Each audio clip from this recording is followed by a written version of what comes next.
Assalamualaikum warahmatullahi wabarakatuh. Video kali ini saya akan share tentang ROV atau Remotely Operate Vehicle. Pada gambar ini itu terdapat beberapa jenis ROV dari yang besar sampai yang kecil, dan ini semuanya fungsinya berbeda-beda sesuai dengan tujuannya masing-masing. Sebelumnya saya sampaikan ini adalah share ilmu ketiga. Ini adalah share ilmu ketiga yang termahal yang pernah saya share. Yang pertama sebelumnya itu adalah video tentang deteksi black box Sriwijaya Air, di mana Sriwijaya Air ini mengalami kecelakaan atau jatuh di perairan Kepulauan Seribu.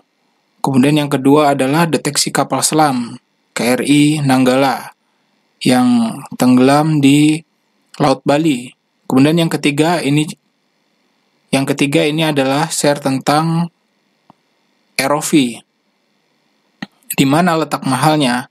Jadi kalau kita memahami atau kita dapat mempelajari tentang seluk-beluk ROV dari alat itu sendiri, pengoperasian dan prosedur yang harus kita terapkan, maka kita tidak akan mengalami kendala pada saat menggunakan ROV di dalam air atau di dalam laut. Kemudian rencana yang akan saya buat ke depan yaitu tentang AUV dan survei deteksi ranjau. Oke, untuk saat ini kita bahas dulu tentang ROV. Ini adalah secara definisi apa itu ROV, yaitu kendaraan bawah air yang dioperasikan dari jarak jauh. Secara teknis bisa disebut ROUV atau hanya ROV saja. Adalah kendaraan bawah laut tanpa awak yang dikendalikan oleh remote control, terhubung dengan kabel, atau dapat disebut sebagai robot bawah air. Awal tahun 60-an, Angkatan Laut Amerika Serikat melakukan penelitian dan pengembangan teknologi ROV yang diberi nama CURV atau Cable Control Underwater Recovery Vehicle, yang ditujukan untuk melakukan operasi penyelamatan dan pengambilan benda di dasar laut. Kemudian fungsi ROV itu sendiri menggantikan peran penyelam pada pengecekan situasi bawah laut. Di antaranya pengoperasian secara kontinu pada kurun waktu yang relatif lama, di mana si penyelam itu sendiri jika dia melakukan penyelaman dia hanya dibatasi mungkin sekitar 30 atau 25 menit kalau nggak salah. Sedangkan pada saat kita menggunakan ROV itu bisa dilakukan terus-menerus dan berhari-hari. Jadi volume kerjanya, waktu kerjanya itu lebih lama. Kemudian kedalaman laut, di mana kedalaman tersebut di luar kemampuan penyelam. Jika penyelam itu mungkin manusia terhebat di muka bumi ini, dia mampu menyelam mungkin sampai 100 meter mungkin ada kalau nggak salah. Atau kalau manusia normal itu di bawah 50 meter mungkin, 70 meter atau 80 meter, sekitar segitulah. Saya sendiri mungkin hanya bisa menyelam di bawah 10 meter. Nah, untuk pekerjaan ROV dia mampu menyelam sampai 3000 meter, 1000 meter. Dan ini tidak bisa dilakukan oleh manusia biasa. Kemudian mengurangi resiko. Nah, resiko ini khususnya jika kita menyelam atau dilakukan penyelaman oleh manusia. Tentu saja jika penyelaman dilakukan manusia itu resikonya sangat besar sekali.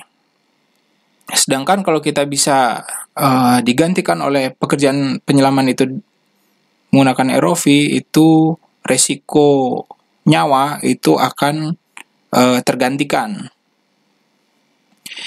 Kemudian eksplorasi bawah laut secara real time. Jadi si ROV ini karena dia terhubung dengan kabel optik, pada saat ROV itu bekerja di dasar laut, si operator atau si surveyor itu dapat menyaksikan secara real time apa yang terjadi atau apa yang dikerjakan di dasar laut. Kemudian melakukan monitoring atau inspection instalasi bawah laut. Nah, Untuk poin yang ini itu sering sekali digunakan, terutama untuk mengecek kondisi pipa bawah laut, kemudian atau ada sesuatu yang terjadi jika ada kabel putus di bawah laut, itu inspection-nya atau pengecekannya menggunakan ROV.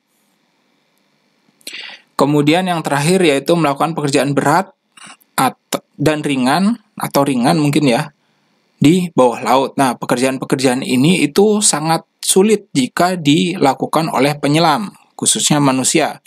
Seperti memberi bantalan atau dudukan pada pipa, itu kalau manusia sendiri itu dibatasi oleh waktu, kemudian tenaganya juga terbatas. Nah, kerjaan-kerjaan ini bisa dilakukan oleh ROV, digantikan oleh ROV dan dia mampu melakukan kerjaan-kerjaan berat.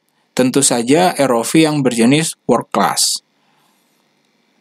Nah, kemudian ini adalah klasifikasi tentang ROV itu sendiri. ROV itu di jajaran kendaraan bawah laut, di mana kendaraan bawah laut itu dibagi, ada yang diawaki dengan manusia, ada yang tidak diawaki. Yang diawaki itu ada DRSV, dan yang tidak diawaki itu ada AUV dan ROV. Kemudian saya bahas satu-satu, dimulai dari yang tidak diawaki.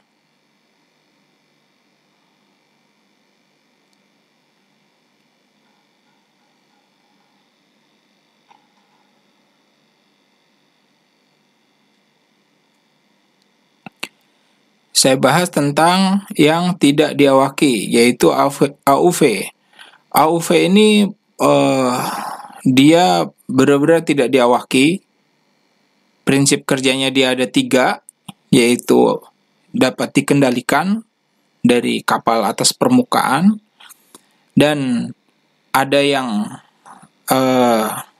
semi autonomous. Semi autonomous itu dia bisa dikontrol atau dia bisa langsung dilepas, tapi posisinya dia masih termonitor atau terawasi. Kemudian ada yang benar-benar full autonomous. Full autonomous itu dia kita masukkan ke laut dan kita biarkan dia langsung bekerja dalam kurun waktu sekian jam, umpama. Benar-benar tidak kita kontrol, tidak kita monitor, dan dia bekerja begitu saja. Kemudian yang berikutnya itu yaitu yang DRSV atau Deep Search and Rescue Vehicle. Nah, kendaraan ini ya, kan ini kendaraan karena dia bisa diawaki. Mungkin di dalamnya itu ada 1 atau 2 orang untuk masuk ke laut dalam. Kendaraan ini kemarin digunakan oleh Singapura untuk melakukan pencarian KRI Nanggala di Laut Bali. Kendaraan ini juga dilengkapi di bawahnya atau di depannya itu ada sensor deteksi seperti set scan sonar, multi beam, kemudian pengukuran arus dan lain sebagainya. Juga kalau nggak salah biasanya saya lihat juga ada dilengkapi dengan manipulator. Seperti manipulator, dia bisa mengerjakan suatu di dasar laut yang dikendalikan oleh si operator atau si pengemudinya yang berada di dalam. Nah, kemudian yang terakhir itu yaitu tentang ROV itu sendiri.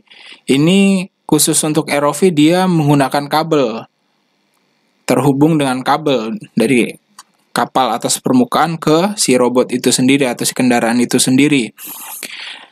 Kemudian ROV itu sendiri juga dibagi beberapa klasifikasi, ada work class, ada mid-size ini middle size, kemudian ada observation class dan special use.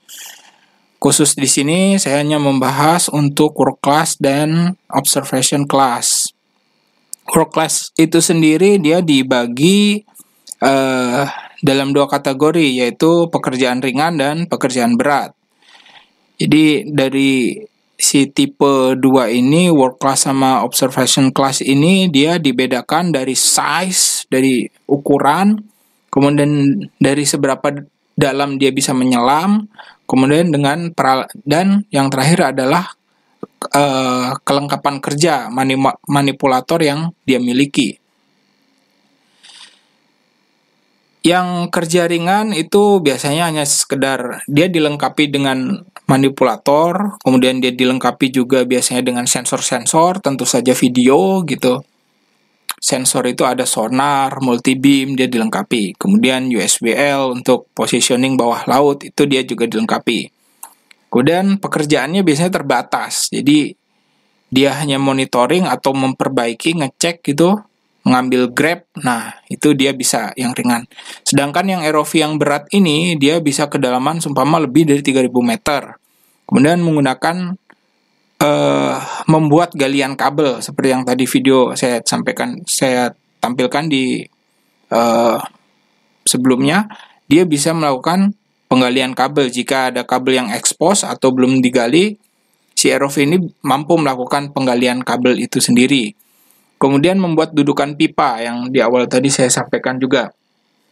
Pipa, jika ada pipa bawah laut, seumpama ini pipa jika dia terlalu panjang, kemudian di tengah-tengahnya ini ada rongga atau ada rongga tidak tersanggah, itu sangat bahaya. Bahayanya apa? Lama-lama si pipa ini bisa nekuk dia. Nengkuk, bengkok, dan lama-lama bisa patah atau bocor gitu. Jadi si tugas ROV ini dia akan melakukan tugas membuat dudukan yang tentu saja dikendalikan dari atas kapal permukaan untuk membuat suatu dudukan pipa ini. Nah, dia bisa melakukan itu. Biasanya pipa-pipa yang ekspos itu dia kedalamannya mungkin lebih di atas 30 meter. Dan kalau kerjaan itu dilakukan manusia, tentu saja tidak sebentar dan sangat berat. Jadi sudah sangat sepatutnya kerjaan itu digantikan oleh robot bawah laut yang sangat kecil untuk terjadi resiko suatu kecelakaan. Kecelakaan apa? Kecelakaan manusia maksudnya. Itu. Nah, kemudian ini adalah bagian-bagian dari ROV. Jadi, kalau kita memahami ini, tidak hanya terdapat pada ROV kecil saja. ROV besar atau ROV yang sangat kecil itu rata-rata semuanya sama. Apa yang terdapat di peralatan tersebut itu rata-rata sama ya, seperti ini. Jadi di situ ada sensor, seumpama kamera video, seumpama. Kemudian ada yang sebelah sini itu motor penggerak, ada horizontal thruster. Dia horizontal thruster itu yang maju, mundur, terus kemudian belok kanan, belok kiri, atau mundur kanan, mundur kiri. Nah, itu horizontal thruster. Kemudian ada juga vertical thruster. Biasanya ada di tengah-tengah. Nah, di tengah-tengah seperti ini. Mungkin ada juga ROV yang ada 4 horizontalnya atau hanya ada 1. Beda-beda, tapi sama aja, dia namanya horizontal thruster. Dia fungsinya untuk ROV naik ke permukaan atau turun ke dasar perairan atau dasar laut. Kemudian ada, mungkin kalau ROV-nya agak mahal dikit gitu, ada wide camera. Wide camera itu dia bisa melihat secara luas gitu. Kemudian ada kamera yang untuk tampilan 3D atau dia bisa lebih close up di depan, seumpama dia sedang mengambil grab ini pakai manipulator atau pakai grabbernya itu. Nah, si kamera yang di depan ini bisa melihat secara fokus apa yang dilakukan secara jelas. Sedangkan kalau dia menggunakan wide kamera yang ada di atasnya, itu mungkin dia tidak bisa lihat secara fokus apa yang dikerjakan. Jadi yang wide kamera itu untuk melihat situasi di depannya secara general. Sedangkan yang di depan ini wide kamera itu untuk melihat secara fokus apa yang dikerjakan oleh si manipulator di depannya. Kemudian lampu tentu saja ini yang nggak kalah penting. Jadi lampu itu pada setiap ROV itu berbeda-beda. Kalau yang mahal biasanya lampunya itu terang gitu. Nah, semakin terang maka penglihatan atau visualisasi di operator di kapal permukaan itu lebih jelas apa yang terlihat di dasar perairan.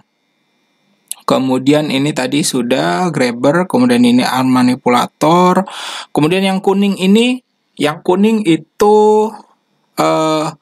buoyancy pack. Jadi dia daya apungnya positif ini. Ada yang biasanya buoyancy-nya ada di dalam seperti ini di dalam. Nah, seperti ini juga ini sudah di luar. Kalau yang ini casingnya aja itu luarnya yang kuning itu cuma selubungnya aja. Buoyancy pack-nya itu ada di dalam kalau yang ini yang Falcon ini. Kemudian standar setiap ROV itu wajib punya ini yaitu beacon. Itu wajib punya. Karena kalau ROV turun ke laut, kita tidak bisa, atau ROV itu tidak memiliki beacon, kita nggak bisa lihat apa-apa, tidak tahu posisi dia di mana. Beda dengan kalau kita melakukan remote control di atas gitu, di jalan, seperti kita main mobil-mobilan remote control, karena secara visual kita tahu posisi dia kemana, mau belok kanan, belok kiri kita tahu, sedangkan kalau ROV di dasar laut, andalan kita ya beacon itu, beacon dan HIPAP. HIPAP itu merek ya, bukan HIPAP, mungkin ya underwater positioning ya, menggunakan itu. Kemudian ada umbilical cable ini, kemudian frame tentu saja, kemudian ada tilt platform, sama semuanya. ROV juga di mana-mana ROV punya itu, standarnya ROV, baik itu ROV observasi atau world class semuanya sama. Kemudian yang ini tadi udah saya sebutkan, horizontal thruster. Kemudian apa lagi ya? Sama lah. Kemudian yang sebelah kanan ini kita kalau menggunakan penurunan ROV menggunakan TMS. Jadi ini ada garasinya gitu, garasi atau kandangnya. Jadi kabelnya atau umbilical kabelnya itu udah nyemplung ikut sama si kandang ini pada saat diturunkan ke ROV itu. Kemudian ini dia ada raster, ini frame tentu saja, ini winch TMS itu sendiri, dan lain sebagainya. Jadi ini sebenarnya gambaran general. Jika kita memahami ini, kita tahu bagian-bagian ini, maka kita akan bisa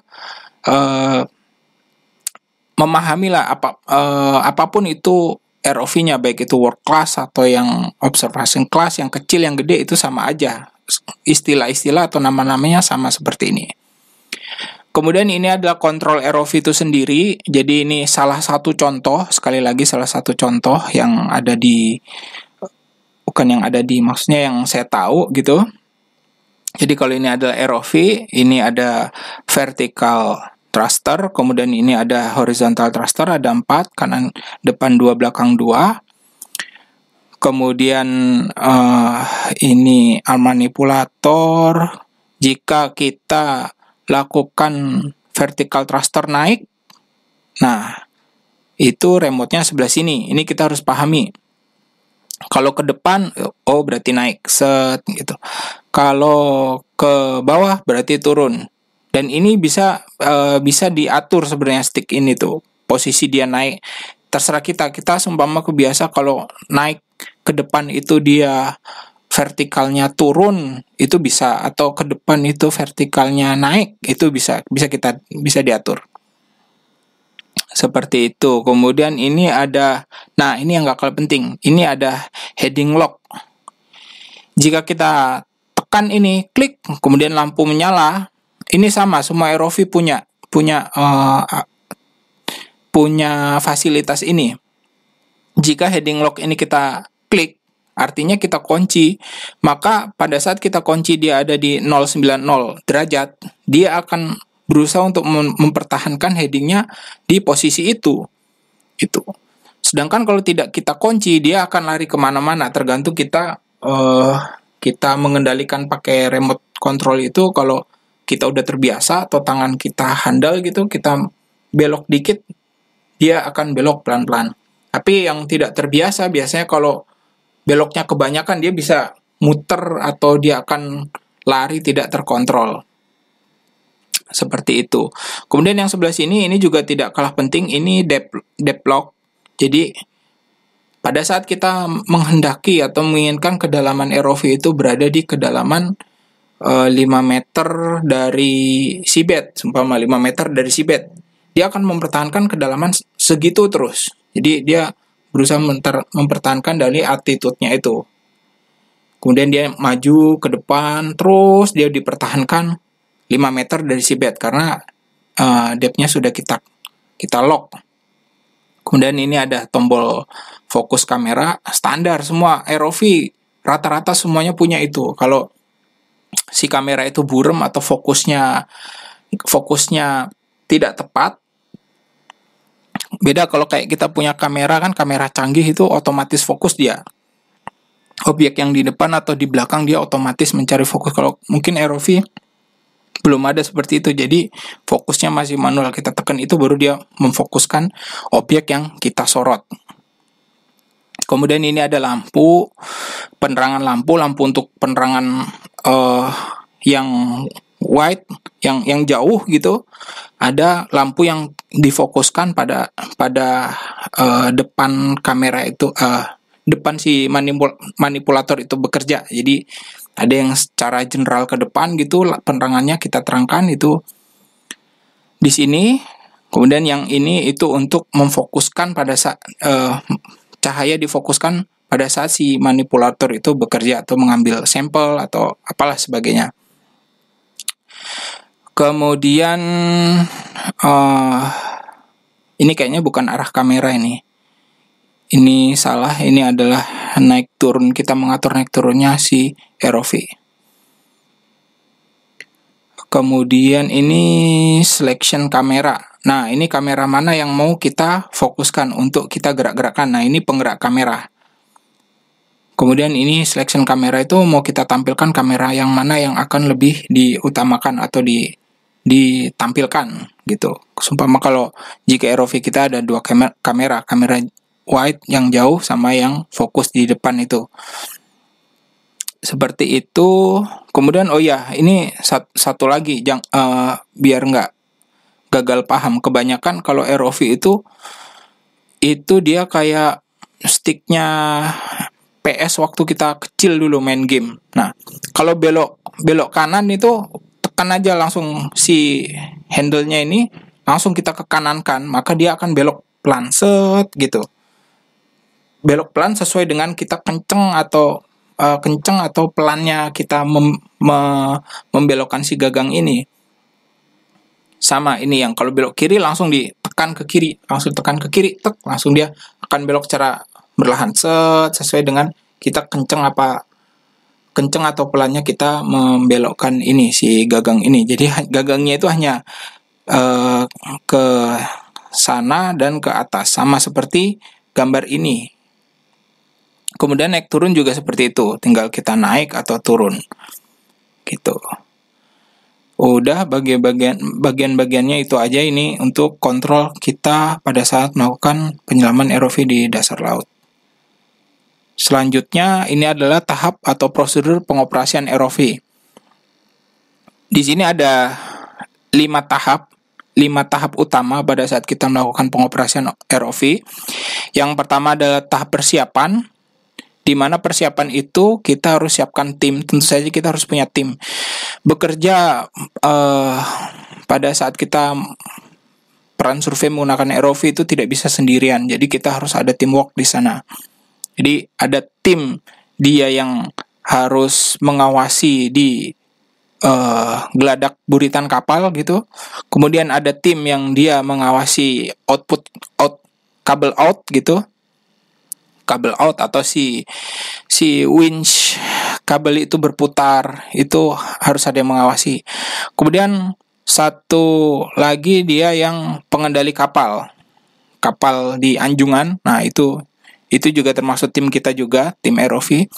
Dan yang terakhir adalah si pilot itu sendiri. Tentu saja si pilot, di belakang pilot pasti ada party chief juga atau yang ketuanya di sana yang mengawasi semua kegiatan yang ada di ruang kontrol si ROV itu sendiri. Kemudian sebelum melaksanakan penurunan ROV, kita harus melakukan toolbox meeting. Jadi kita harus samakan persepsi. Dari satu tim itu harus satu suara, satu misi, satu visi. Jadi jangan sampai si tim yang di anjungan atau kendali kapal dia pengennya A, kemudian yang si operator atau si pilotnya itu pengennya B, dan yang di buritan kapal kendali buritan itu pengennya C. Jadi itu akan sangat fatal akibatnya. Makanya itu perlu diadakan toolbox meeting dulu, menyamakan satu persepsi pada tim ROV itu sendiri. Kemudian disiapkan sistem USBL atau beacon. Jadi kita harus selalu cek. Kalau nggak dicek, ini bisa fatal juga. Terutama tentang baterai beacon yang akan diturunkan. Pastikan si baterai beacon itu dalam keadaan full 100%. Kalau nggak dicek, pada saat dia udah terlanjur turun sampai dasar laut, kemudian baterainya mati, ini akan fatal sekali. Sekali lagi, ini akan fatal sekali. Karena pada saat ROV sudah ada di dasar laut, kemudian dia tidak memiliki posisi, itu itu sama kayak kita bunuh diri. Bunuh diri artinya itu konyol sekali, sesuatu hal yang fatal. Karena kita tidak akan tahu ROV itu posisinya di mana, naiknya kapan. Itu sangat berbahaya sekali. Bahayanya apa? Ya kalau si ROV itu naiknya dengan aman gitu, posisinya aman, jauh dari kapal, ya aman gitu maksudnya. Tapi bayangkan kalau si ROV itu naik pas di bawah propeller kita, bukan ROV-nya lah, kabelnya. Nah, pas kabelnya itu naik ke atas, kena propeller kita, ketarik baling-baling, ROV-nya juga kesedot di situ, selesai sudah. ROV-nya tentu saja nanti rusak, kemudian si propeller kapal itu juga akan bermasalah. Jadi pengecekan baterai beacon ini itu sangat penting sekali. Jadi kita harus bikin checklist apa yang harus kita lakukan dan apa yang sudah kita lakukan, apa yang belum kita lakukan, itu harus dilakukan pengecekan betul-betul. Gitu. Jadi setelah itu dipastikan full, baru kita pasang di ROV itu sendiri. Kemudian siapkan jaring komunikasi. Tentu saja si jaringan komunikasi ini antara di ruang kendali ROV, di buritan, di dek buritan, kemudian di kabel out, dan di anjungan itu harus ada jaringan komunikasi. Kalau nggak ada komunikasi, bingung juga nanti kerjanya. Kemudian cek power dan ampere pada sumber pusat ROV. Nah, jadi sebelum turun ke laut, kita cek tegangannya sudah sesuaikah, ampernya sudah sesuaikah gitu. Jadi pastikan dia betul-betul dalam kondisi yang sesuai si ampere sama tegangannya itu. Kemudian yang berikutnya adalah siapkan rubber boot. Jadi rubber boot ini sifatnya untuk antisipasi, untuk safety. Jadi khawatirnya ada sesuatu terjadi, kita bukan baru akan melakukan atau baru akan bingung, tidak. Karena rubber boot itu udah standby, kita langsung melakukan tindakan. Kemudian siapkan penyelam. Nah, si penyelam ini juga antisipasi jika ada sesuatu terbelit atau apa yang sifatnya itu berada di dasar laut, yang sekiranya si penyelam itu masih terjangkau sama si penyelam, itu bisa dilakukan tindakan segera. Kemudian berikutnya yaitu dry test. Jadi sebelum turun kita pastikan betul bahwa si ROV itu benar-benar nyala. Jangan sampai dia udah nyemplung ke laut, ternyata nggak nyala. Wah, ini fatal juga. Bingung nanti. Jadi pada saat dia berada di geladak, ya namanya juga dry ya, tes kering. Kita lakukan pengecekan rasternya hidup apa tidak gitu. Bukan hidup, maksudnya berfungsi, dia berputar apa tidak gitu. Kemudian pastikan seluruh perangkat telah terhubung dengan baik. Koneksi itu kan pada saat kita melihat di display itu ada indikator-indikator apa yang belum terhubung, apa yang belum bagus, itu bisa dibaca di indikator display itu. Kemudian lakukan uji raster vertikal dan horizontal. Nah, ini yang tadi saya sebutkan. Ini harus kita lakukan. Jika tidak, keburu sumpama kita cemplungin dulu ke laut baru kita lakukan uji coba, ternyata dia nggak nyala, selesai sudah. Bingung nanti mau keatasin lagi, repot lagi. Jadi kita lakukan pengujian itu pada saat kita persiapan masih ROV itu berada di geladak. Kemudian lakukan uji kamera, tentu saja videonya berfungsi apa tidak. Jangan sampai si ROV itu udah keburu nyemplung, sudah masuk ke dalam laut, ternyata kameranya mati. Ini juga buta juga nanti ROV-nya. Bukan ROV-nya, maksudnya pilotnya buta juga. Jadi kita pastikan itu pada saat dia berada di geladak, kita cek videonya nyala nggak. Kemudian lakukan uji lampu nyala nggak juga, itu kita lakukan. Kemudian lakukan arm manipulator, pengetesan si tangan jepitnya itu kita tes dia berfungsi atau tidak. Jadi tahapan-tahapan ini itu kita harus buat suatu checklist. Jadi sudah kita lakukan checklist, gitu. Jadi jangan sampai hanya diingat-ingat, karena ingatan kita itu terbatas. Pada saat kita melakukan suatu operasi, kita akan tidak hanya fokus ke checklist ini, mungkin kegiatan yang lain, kemudian atau aktivitas yang lain, itu pikiran kita akan terbagi. Dengan adanya checklist itu akan lebih lebih tercatat lah. Jadi apa yang belum, apa yang sudah, itu tercatat, terdokumentasi dengan baik. Itu fungsinya. Jadi kalau event atau kegiatan yang sifatnya besar itu akan lebih baik jika kita membuat suatu checklist agar tidak ada yang terlewatkan. Kemudian berikutnya ini adalah tahap pada saat si ROV itu penyelaman. Nah, ini yang vital dan fatal ini. Pertama yaitu kenali dan perhatikan. 1. Display dan kontrol pada sistem ROV. Kita harus mengenali yang mana yang display untuk parameter si ROV itu sendiri, kemudian display untuk kamera yang close up, yang dekat itu untuk memfokuskan pada saat dia melakukan pencapitan tadi itu, kerja-kerja ngambil grab atau memperbaiki apa dengan arm manipulator, itu kita harus pahami. Kemudian kita harus memahami display positioning bawah laut, atau yang di sini saya gunakan adalah HIPAP. Itu kita harus memahami itu. Posisi ROV di mana, posisi pemberat atau depressor atau TMS itu di mana, itu kita harus pahami. Kemudian kita harus memahami sonar yang digunakan. Mungkin si ROV itu dilengkapi oleh sebuah sonar gitu. Kalau ROV yang saya gunakan itu menggunakan sonar 360 derajat. Jadi kondisi di sekelilingnya sejauh 360 derajat itu bisa dideteksi dengan sonar ini. Dan pahami tentang tampilan video yang wide atau yang wide, yang jarak jauh gitu.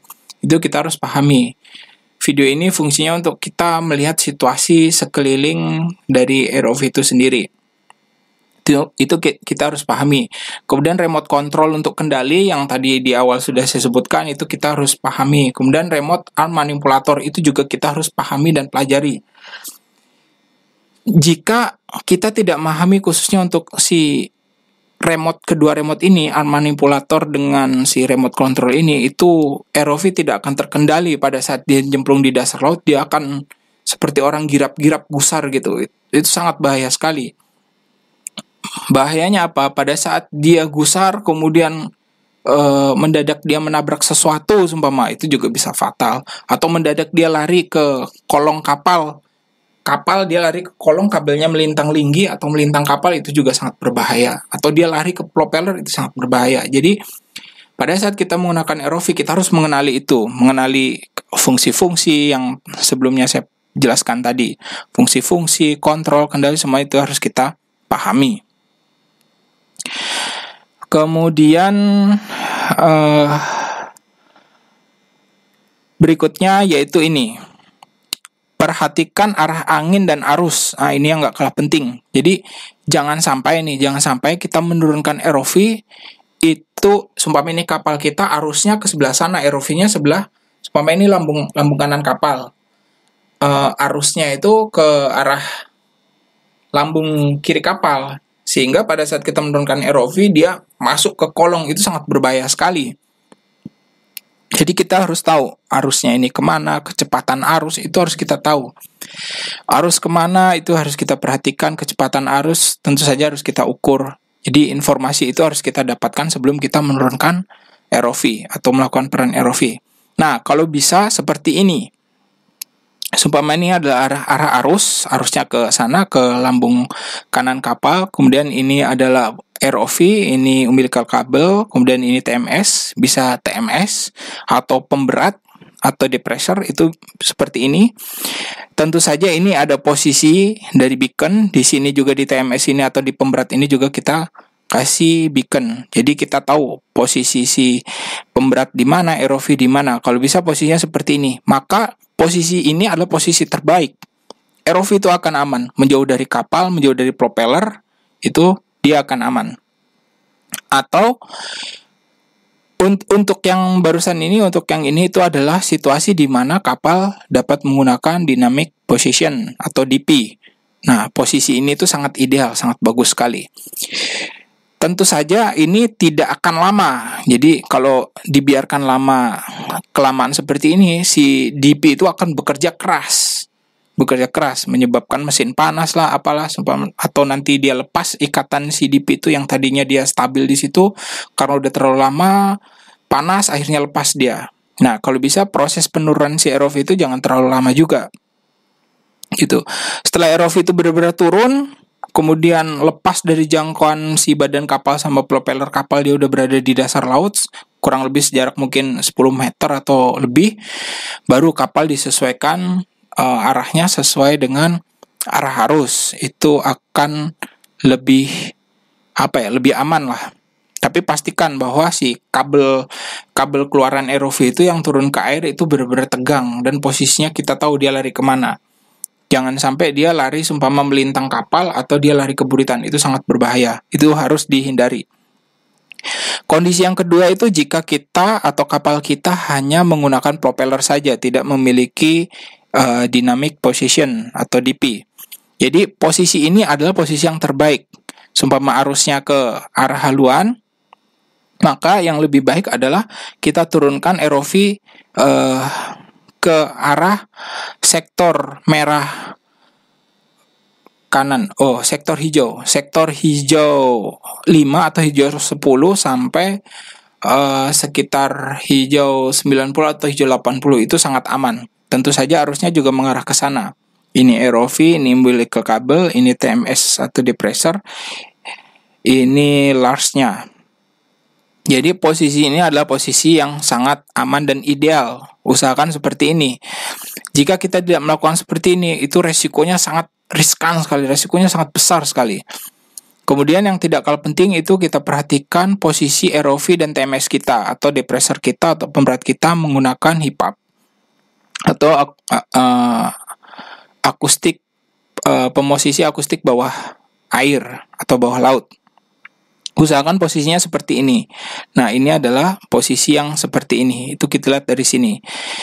Kalau posisinya seperti ini, itu kita tenang, aman gitu. Satu lagi yang gak kalah penting itu adalah posisi TMS dan ROV. Itu kita harus tahu kabelnya. Seumpama kita outkan atau kita panjangkan kabel dari TMS ke ROV itu seumpama 50 meter. Nah, ini harus terukur sama 50 meter. Jika tidak, mungkin itu akan bahaya. Sangat disarankan itu hindari proses kendornya kabel atau kabel seumpama dia nenggelong. Nenggelong itu bahasa Jawa ya. Bahasa Jerman nenggelong. Nenggelong itu kabel kendor. Nah, itu sangat dihindari. Tapi tidak juga kabel dalam keadaan kencang atau tegang, itu juga sangat dihindari. Biasa saja, usahakan kalau jaraknya itu 50 meter, dia juga terukur di sini 49 meter lah kalau bisa, jangan sampai lebih dari 50 meter. Seperti itu. Kemudian berikutnya belum. Nah, ini kenali proses dan prosedur LARS. Kemudian tentukan sektor aman LARS. LARS itu apa sih? Nah, LARS itu adalah Launch and Recovery System. Ini tiap ROV, bukan tiap ROV, tiap kapal berbeda-beda dia. Kayak sumpama di Regal. Di Regal itu dia pakai swing jib boom crane seperti ini. Dia bisa diarahkan ke samping. Nah, seperti ini. Kemudian baru dia diturunkan. Ada yang bikin A-frame seperti ini. Kemudian ada yang multi purpose crane seperti ini. Ini A-frame juga atau telescopic gantry. Ini kalau nggak salah saya lihat ada di kapal, salah satu kapalnya Fugro itu dia pakai ini. Ada yang pakai ini juga, banyak lah, banyak tipenya. Kemudian ada yang hanya winch saja seperti ini untuk free swimming. Jadi ada yang seperti ini aja, kemudian ada yang seperti ini yang pakai TMS tadi itu. Ada yang TMS-nya itu bentuknya jadi topi. Nah, ini dia di atasnya terus dia turun, dia tidak memiliki kandang atau garasi. Ada yang seperti itu. Ini pakai garasi, ini pakai garasi, ada yang tidak pakai garasi, ada yang bahkan bebas seperti ini. Itu ada ragamnya banyak ragamnya. Nah, kemudian ini TMS tadi yang saya sebut, ragam Tether Management System atau TMS. Ini TMS itu ada yang tadi yang di kandang, nah kayak ini di kandang atau di garasi seperti ini. Ada yang ini adalah di atasnya ROV. Ini ROV dia di atasnya. Pada saat dia sudah sama-sama turun, kemudian dipanjangkan kabelnya, baru si ROV itu lepas dari sini. ROV ada di bawahnya ini. Ini ini yang top head, dia kayak topi di atasnya ROV. Ini kandang. Kemudian ada yang dia hanya winch manual yang digulung, itu ada juga winch manual seperti ini. Kemudian ada yang electric winch, dia pakai motor tentu saja. Kemudian ini ada multipurpose winch. Banyak ragamnya. Ini kita harus memahami atau mengenali ini. Kemudian tahap berikutnya adalah masih di proses penurunan si ROV itu sendiri, yaitu pilih metode atau mode pengoperasian yang sesuai. Nah, seperti ini. Yang A ini menggunakan TMS tadi itu. Jadi dia diturunkan si kandang sama atau si kabelnya atau si winch-nya itu bersamaan dengan ROV-nya, sudah sampai kedalaman tertentu yang dia kehendaki baru dia dilepaskan. Nah, tegangnya kabel yang dari kapal ke TMS ini atau si kandang ini atau si garasi ini itu membuat kedudukan ROV itu sangat aman. Yang sangat dihindarkan adalah apabila si kabel ini itu kendor. Itu sangat berbahaya, sangat riskan atau sangat rawan jika dia masuk ke propeller, melintang kapal, itu sangat bahaya sekali. Jadi kalau menggunakan TMS ini itu benar-benar sangat aman sekali, sangat safety sekali. Jadi dia begitu turun kabel tegang itu akan terhindar dari kesalahan-kesalahan atau peristiwa-peristiwa tadi itu. Kemudian ada yang seperti ini. Tentu saja tadi yang TMS ini dia dilengkapi sebuah beacon, jadi akan terdeteksi sama si kapal permukaan ini posisi TMS dan posisi ROV pada saat di dasar laut. Kemudian mode berikutnya adalah menggunakan pemberat. Pemberat ini jika kita tidak menggunakan TMS yang bentuknya topi atau garasi atau kurungan, itu dia hanya langsung aja dari winch, dari TMS dari winch langsung ke ROV. Mungkin di tengah-tengahnya ini, bukan mungkin sih, bisa di tengahnya ini dipasang sebuah pemberat. Fungsinya apa? Fungsinya untuk menegangkan si kabel ini, kabel dari keluarnya kapal ini hingga ke dasar laut. Fungsinya apa? Fungsinya biar si kabel ini nggak delewer kemana-mana. Delewer itu apa ya? Kendor kemana-mana. Biar nggak kendor kemana-mana dan nyangkut di kapal atau nyangkut di propeller. Di pemberatnya itu juga tentu saja dipasang sebuah beacon biar dia terpantau dari kapal posisi tegaknya si kabel itu dan posisi si ROV. Kemudian posisi yang ketiga adalah free swimming atau free flying ROV. Nah, kalau yang ini itu biasanya digunakan pada saat kapal tidak menggunakan DP. Untuk yang dua ini digunakan pada saat kapal menggunakan DP. Biasanya di laut dalam atau dia penyelaman mengikuti arah treknya si kabel atau treknya si pipa itu metode A dan B.